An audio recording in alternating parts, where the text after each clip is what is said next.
चुनाव लड़ने जा रहा हूँ अपने लोगों को, क्योंकि सब लोग मुझे फ़ोन कर रहे थे, कॉल्स आ रही थी, तो आप दोस्त भी लगातार मुझे कॉल्स कर रहे थे कि आपका क्या फ़ैसला है। मेरा फ़ैसला ये है कि मैं चुनाव लड़ूंगा जी, और खुदा के फजल करम से हार जीत ये तो बाद की बात है, लेकिन चुनाव में लड़ूंगा। और इसके लिए मुझे वर्कर्स हजरात ने बहुत मजबूर किया, तो उनकी उमंगों और उनकी उम्मीदों को देखते हुए मैंने फैसला किया कि मैं चुनाव लड़ूंगा। क्या अभी आपने पीपल्स डेमोक्रेटिक पार्टी से इस्तीफा नहीं किया? मैंने सिर्फ इतना कहा, इस बात से आपको खुशी नहीं हुई कि मैं चुनाव लड़ूंगा, ये सबसे बड़ी बात है। क्या अगर आप चुनाव जीत जाएंगे फिर आप पीडीपी ज्वाइन फिर से करेंगे? ये तो बात की बात है, पहले जब जीतेंगे तो तब देखा जाएगा। क्या आपको ये नहीं लगता है कि आप पार्टी के खिलाफ चुनाव अब लड़ रहे हैं? मुझे ये नहीं पता, पर मुझे सिर्फ इतना पता है कि मुझे लोग मजबूर कर रहे हैं चुनाव लड़ने के लिए। ये आपने खुद भी देखा, इतने शॉर्ट टाइम पे हमने मीडिया को बुलाया और यहाँ हज़ारों की तादाद में लोग जमा हो गए हैं। तो सबसे बड़ी बात यही है कि लोग चाहते हैं कि मैं चुनाव लड़ूं। पिछले 5 दिन से लगातार हज़ारों की तादाद में लोग मेरे घर आ रहे हैं कि आप चुनाव लड़िए। तो हमें ये नहीं पता कि फैसला क्या है, बट हम चाहते हैं कि आप ही हमारी नुमाइंदगी करें, ये लोगों का कहना है। पार्टी डिसाइड की क्या आपकी? देखिए, पार्टी वार्टी ये नहीं है, मेरा सिर्फ इतना है कि मैं चुनाव लड़ूंगा।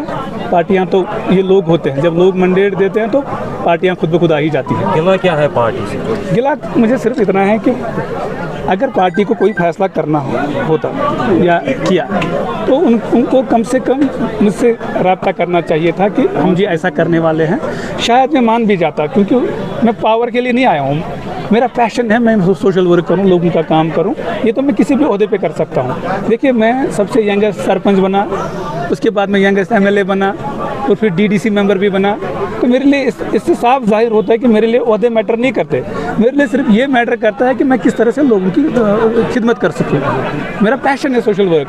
तो जब भी मैं किसी का काम करता हूं तो अल्लाह की कसम सच कहता हूं, उस रात में सबसे सुकून से सोता हूं। जब मैं किसी गरीब का काम करता हूं सबसे सुकून में उस रात में सोता हूं। फिलहाल आपने ये फैसला लिया कि आप चुनाव लड़ेंगे? फैसला ये है कि मैं चुनाव लड़ूंगा, ये बाद में देखा जाएगा कि किस तरह से लड़ेंगे, लेकिन चुनाव लड़ूंगा इंशाल्लाह। अगर आप चुनाव जीत जाएंगे किस पार्टी को ज्वाइन करेंगे? वो तो बात में देखा जाएगा। अभी मुझे ये नहीं बोल सकता कि किस पार्टी में जाऊंगा, लेकिन चुनाव लड़ूंगा। वो उसके बाद लोगों से बात करेंगे, जिनसे मैंने पिछले 5 दिन मशवरा किया, ऐसे ही मैं लोगों को बुलाऊंगा, इनसे मशवरा करेंगे, तो उसके बाद देखा जाएगा क्या करेंगे। आपका टिकट काटा गया, क्या उसके बाद आपकी महबूबा मुफ्ती से बात हुई कभी? देखिए, फिलहाल तो मैं अभी भी शौक में हूँ। ये तो मुझे लोगों ने मजबूर किया, घर से निकाला कि आप भी कुछ फैसला कीजिए। अदरवाइज़ मुझे अभी भी यकीन नहीं हो रहा है कि महबूबा मुफ्ती साहिबा ने मेरा टिकट काटा और किन वजूहात पे काटा। शायद लॉयल्टी, शायद मोहब्बत मेरी उनके प्रति, शायद जो हद से ज़्यादा मेरा रुझान था, क्योंकि जवानी के 14 साल मैंने उसके साथ दिए।